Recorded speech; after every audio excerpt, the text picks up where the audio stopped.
বিরতির পর নজর রাখবো পশ্চিমবঙ্গের খবরের দিকে।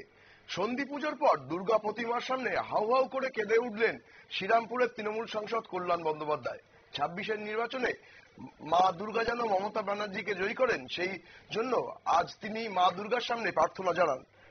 শ্রীরামপুরের 5 এবং 6 পল্লীর গোষ্ঠী এবং ব্যবসায়ী সমিতির পূজার প্রধান পৃষ্ঠপোষক হচ্ছেন কল্যাণ বন্দ্যোপাধ্যায়, এবং আজকে সেখানেই তাকে দুর্গা প্রতিমার সামনে হাউ হাউ করে কাঁদতে দেখা গেল।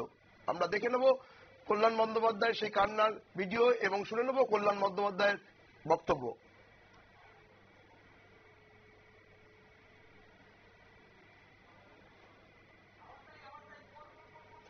শ্রীরামপুর 5 এবং 6 পল্লীর গোষ্ঠী ও ব্যবসায়ী সমিতির পুজো প্রতি বছরই জমকালো হয়।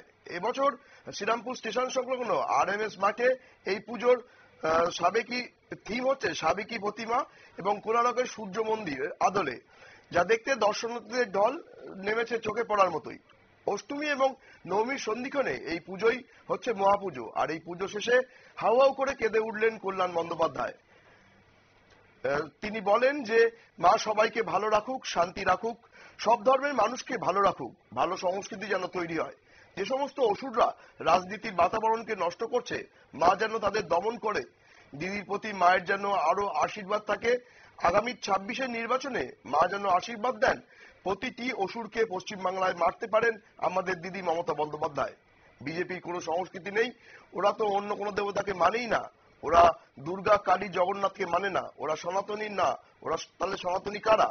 হিন্দু ধর্ম হলো তারাই যে ধর্মের আলোয় আলোকিত হয়ে সমস্ত ধর্মের মানুষকে, সমস্ত জাতির মানুষকে একসঙ্গে নিয়ে চলতে পারে।